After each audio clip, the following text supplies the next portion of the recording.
Hello viewers, आज हम देखने वाले हैं कक्षा 10वीं के सामाजिक विज्ञान की आप किस तरह से तैयारी करो। कक्षा 10वीं सामाजिक विज्ञान की तैयारी आपको किस तरह से करनी चाहिए जिससे कि आप एग्ज़ाम में 90% ऊपर अंक ला पाओ।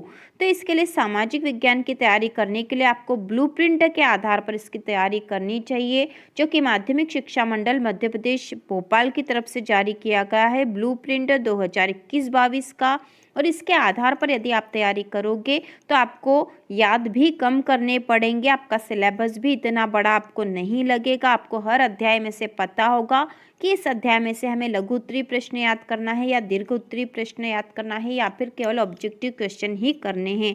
तो इस तरह से यदि आप करोगे तो आप 90% ऊपर ला पाओगे, क्योंकि आपको ज़्यादा मेहनत नहीं करनी पड़ेगी। तो शुरू करते हैं कक्षा 10वीं सामाजिक विज्ञान का ब्लूप्रिंट, और इसके आधार पर हम देखेंगे कि हम 90% ऊपर अंक कैसे ला पाएंगे। तो शुरू करते हैं। तो सबसे पहले हम यहाँ देखते हैं समकालीन भूगोल। समकालीन भूगोल में समकालीन भूगोल में जो अध्याय आपके कोर्स में वो हैं संसाधन एवं विकास, वन एवं वन्य जीव संसाधन, जल संसाधन, कृषि, खनिज तथा ऊर्जा, विनिर्माण उद्योग और राष्ट्रीय अर्थव्यवस्था की जीवन रेखा है।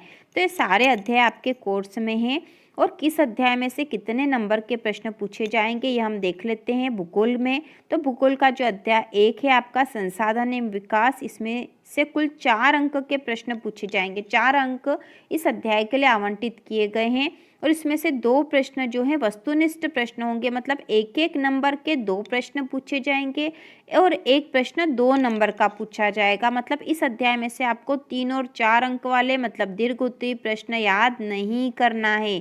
यहाँ से छोटे उत्तर वाले प्रश्न ही पूछे जाएंगे और ऑब्जेक्टिव क्वेश्चन आने वाले हैं। तो इस अध्याय की आपको इस तरह से तैयारी करनी है, यहाँ से बड़े उत्तर वाले याद नहीं करने हैं। इसके बाद जो अगला अध्याय है वन एवं वन्य जीव संसाधन, इसमें से भी 4 अंक के प्रश्न पूछे जाएंगे। 2 प्रश्न एक एक नंबर के होंगे, वस्तुनिष्ठ प्रश्न 2 प्रश्न होंगे, मतलब एक एक नंबर के 2 प्रश्न पूछे जाएंगे और एक प्रश्न जो है 2 अंक का पूछा जाएगा। मतलब इस अध्याय में से भी आपको दीर्घ उत्तरीय प्रश्न याद नहीं करना है। इसके बाद हम अगला अध्याय देखते हैं। तो अगला अध्याय है जल संसाधन। इसमें कुल 1 अंक का ही प्रश्न पूछा जाएगा। जल संसाधन में से एक प्रश्न ही 1 नंबर का पूछा जाएगा। 1 नंबर का एक प्रश्न ही यहाँ से पूछा जाएगा। आपको यहाँ से दूसरे प्रश्नोत्तर याद करने की आवश्यकता ही नहीं है। यहाँ से केवल आपको ऑब्जेक्टिव क्वेश्चन याद करना है और इस अध्याय में से 1 नंबर का ही ऑब्जेक्टिव क्वेश्चन पूछा जाएगा। तो इस अध्याय में से इतने प्रश्न आपको याद करना कम हो गए हैं। इसके बाद अगला जो अध्याय है कृषि, इसमें से कुल 3 अंक के प्रश्न पूछे जाने हैं, जिसमें से एक प्रश्न ऑब्जेक्टिव क्वेश्चन होगा, वस्तुनिष्ठ प्रश्न मतलब 1 नंबर का एक प्रश्न होगा और 2 अंक का भी एक प्रश्न होगा।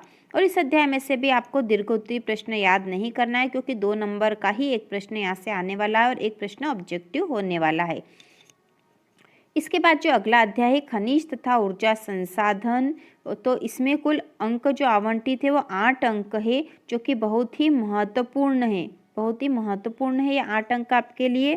तो 8 अंक में से एक प्रश्न जो है वस्तुनिष्ठ प्रश्न होगा, मतलब 1 नंबर का एक प्रश्न होगा। एक प्रश्न यहाँ से 3 नंबर का आने वाला है और एक प्रश्न मानचित्र का आएगा। मानचित्र के आधार पर एक प्रश्न पूछा जाएगा। मानचित्र में आपको कुछ दर्शाना होगा, जो कि इस पाठ से आने वाला है खनिज तथा ऊर्जा संसाधन। और इसी पाठ में से एक 3 नंबर का प्रश्न भी पूछा जाएगा, मतलब दीर्घ उत्तरीय प्रश्न भी यहाँ से आएगा। यहाँ से छोटे उत्तर वाले प्रश्न नहीं होंगे, मतलब 2 अंक का कोई प्रश्न नहीं होगा। इसमें से हमें दीर्घ उत्तरीय प्रश्न ही याद करना है और ऑब्जेक्टिव क्वेश्चन याद करना है। तो इस प्रकार से हमने इस अध्याय को देख लिया है। अब अगला जो अध्याय है हमारा वह है विनिर्माण उद्योग। ठीक है, अगला अध्याय है विनिर्माण उद्योग और इस अध्याय में से 4 अंक के प्रश्न पूछे जाएंगे। एक प्रश्न वस्तुनिष्ठ प्रश्न होगा, मतलब 1 नंबर का एक प्रश्न होगा और एक प्रश्न 3 नंबर का होगा। तो यहाँ से आपको दीर्घ उत्तरीय प्रश्न 3 नंबर वाला प्रश्न दीर्घ उत्तरीय में ही आएगा, तो दीर्घ उत्तरीय प्रश्न आपको यहाँ से याद करना है। इसके बाद जो अगला अध्याय है राष्ट्रीय अर्थव्यवस्था की जीवन रेखा है। इसमें से कुल 1 नंबर का ही प्रश्न आएगा और एक प्रश्न आएगा केवल ऑब्जेक्टिव क्वेश्चन में। तो इस अध्याय में से भी आपको बाकी प्रश्न याद नहीं करना है, केवल ऑब्जेक्टिव क्वेश्चन ही करना है। तो इस प्रकार आपके 2 अध्याय जो भूगोल में ऐसे हो गए हैं जिनमें से केवल आपको ऑब्जेक्टिव क्वेश्चन ही याद करना है। तो इस तरह से यदि आप करोगे तो आपको कम भी याद करना पड़ेगा और आप आसानी से याद भी कर सकोगे। इसके बाद हम अगला देखते हैं। तो अगला है भारत और समकालीन विश्व 2। भारत और समकालीन विश्व 2, इसमें से हम देख लेते हैं जो कि इतिहास की पुस्तक है आपकी। तो इसमें कौन कौन से अध्याय हैं?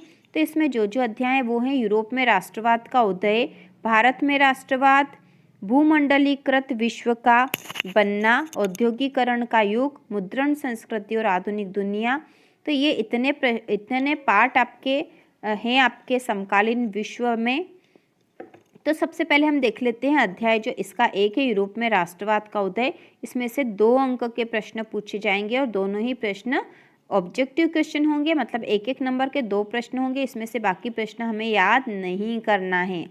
इसके बाद जो अगला अध्याय है भारत में राष्ट्रवाद, इसमें से कुल 6 अंक के प्रश्न पूछे जाने वाले हैं और 6 अंक में से 2 प्रश्न जो हैं ऑब्जेक्टिव क्वेश्चन होंगे, मतलब 1-1 नंबर के 2 प्रश्न होंगे और एक प्रश्न 4 अंक का होगा। मतलब यहाँ से हमें एक दीर्घ उत्तरीय प्रश्न याद करना है, ठीक है। लघु उत्तरीय याद नहीं करना है, दीर्घ उत्तरीय प्रश्न याद करना है भारत में राष्ट्रवाद में से।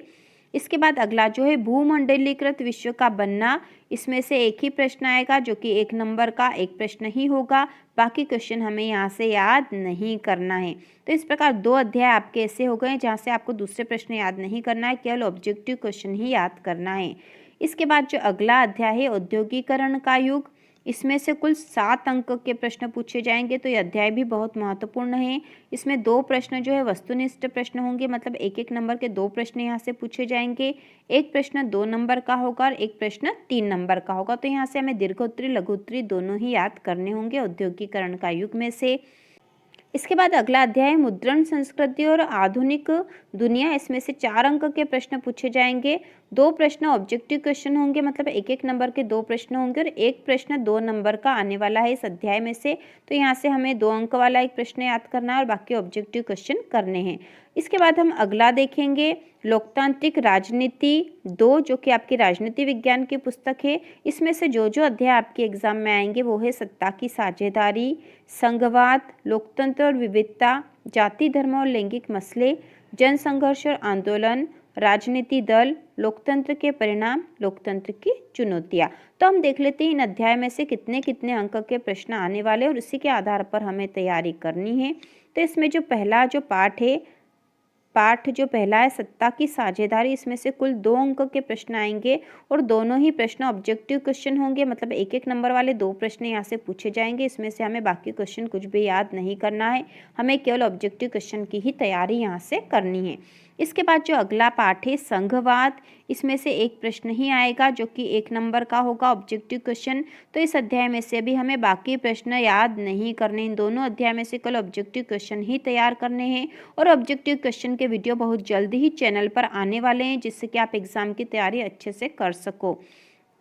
इसके बाद जो अगला अध्याय है लोकतंत्र और विविधता, इसमें से कुल 3 अंक के प्रश्न पूछे जाएंगे, जिसमें से एक प्रश्न ऑब्जेक्टिव क्वेश्चन होगा और एक प्रश्न 2 अंक का होगा, ठीक है। एक प्रश्न यहाँ से 2 अंक का पूछा जाएगा।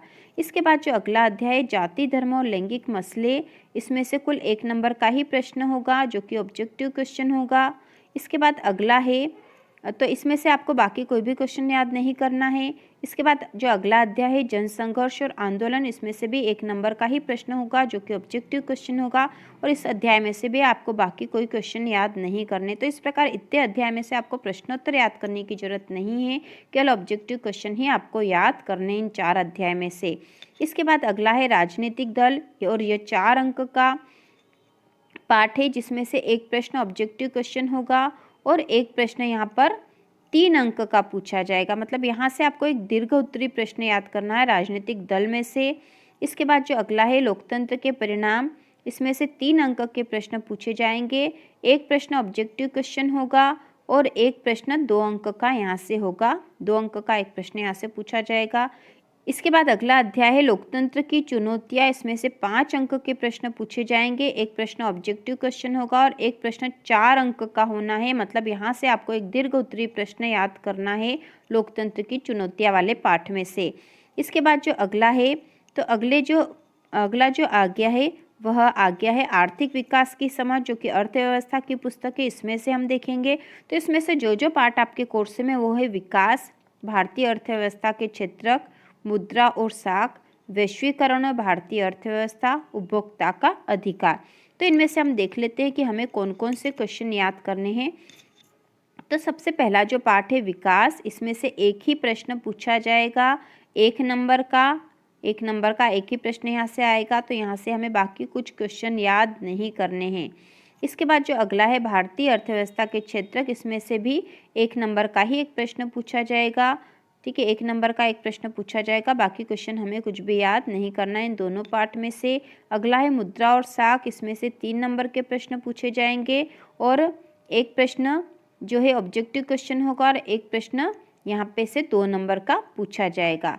इसके बाद अगला है वैश्वीकरण और भारतीय अर्थव्यवस्था, इसमें से 3 नंबर के प्रश्न पूछे जाएंगे, एक प्रश्न ऑब्जेक्टिव होगा और एक प्रश्न यहाँ से 2 नंबर का पूछा जाएगा। इसके बाद जो अगला पाठ है उपभोक्ता अधिकार, यह कुल 7 अंक का पाठ है, तो यह महत्वपूर्ण है। इसमें से एक ऑब्जेक्टिव क्वेश्चन पूछा जाएगा, एक प्रश्न दीर्घ उत्तरीय आएगा, यहाँ से दीर्घ उत्तरीय मतलब 4 नंबर का होगा और एक प्रश्न यहाँ पे से एक प्रश्न 2 नंबर का पूछा जाएगा। तो यहाँ एक प्रश्न आएगा 2 नंबर का। तो इस प्रकार हमें अर्थशास्त्र की तैयारी करनी है और यहाँ पर हमने इसको अच्छे से समझ लिया है कि किस अध्याय में से हमें कितने नंबर के क्वेश्चन याद करने हैं। इसके साथ ही हम देख लेते हैं कक्षा 10वीं के सामाजिक विज्ञान में कम किए गए पाठ्यक्रम। यदि आपको पता नहीं है तो आप फिर से देख लीजिए कि कौन कौन से पाठ्यक्रम कम कर दिए गए हैं। तो सबसे पहले हम इतिहास में देख लेते हैं। इतिहास में अध्याय 1 यूरोप में राष्ट्रवाद का उदय और अध्याय 3 में से कुछ भाग कम किए गए, पूरा पाठ कम नहीं करा है, बात भी हमें समझ लेनी चाहिए। तो अध्याय 1 में से क्रांतियों का युग 1830 से 1848 पेज क्रमांक 13 से 18 तक को कम कर दिया गया है। इसके बाद अध्याय 3, इसमें से भूमंडलीकृत विश्व का बनना, महायुद्धों के बीच अर्थव्यवस्था का महामंदी पेज क्रमांक 68 से 73 तक को हटा दिया गया है, यह आपके एग्जाम में नहीं पूछा जाएगा। इसी प्रकार भूगोल में अध्याय 3 जल संसाधन, इसमें से वर्षा जल संग्रहण, यह भाग कम कर दिया गया है, पृष्ठ क्रमांक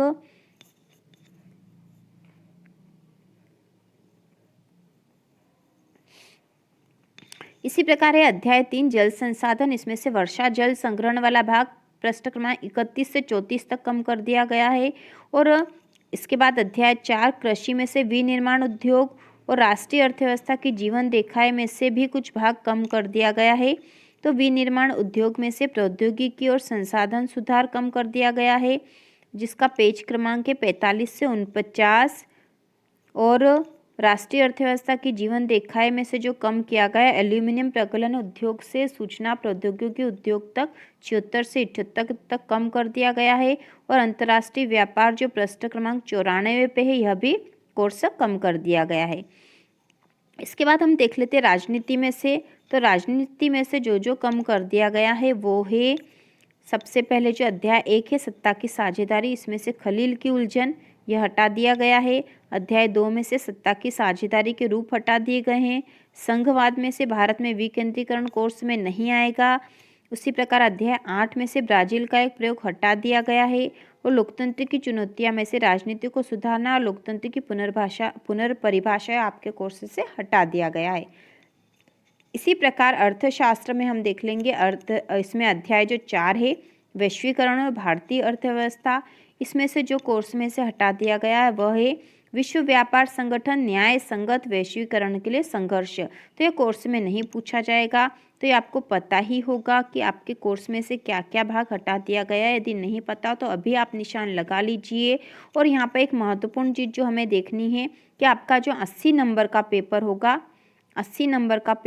20 नंबर आपको प्रोजेक्ट कार्य के मिलने वाले हैं। प्रोजेक्ट कार्य के 20 अंक प्राप्त होंगे। इस प्रकार से आपको तैयारी करनी है कक्षा 10वीं के सामाजिक विज्ञान की। और यदि आप यह समझ लोगे कि हमें किस अध्याय में से कितने अंक वाले प्रश्न याद करने हैं तो आपको आसानी हो जाएगी याद करने की। तो इस प्रकार जो IMP क्वेश्चन है उनके वीडियो जल्द ही चैनल पर आने वाले हैं। और इसी प्रकार के वीडियो और देखने के लिए चैनल को सब्सक्राइब कीजिए।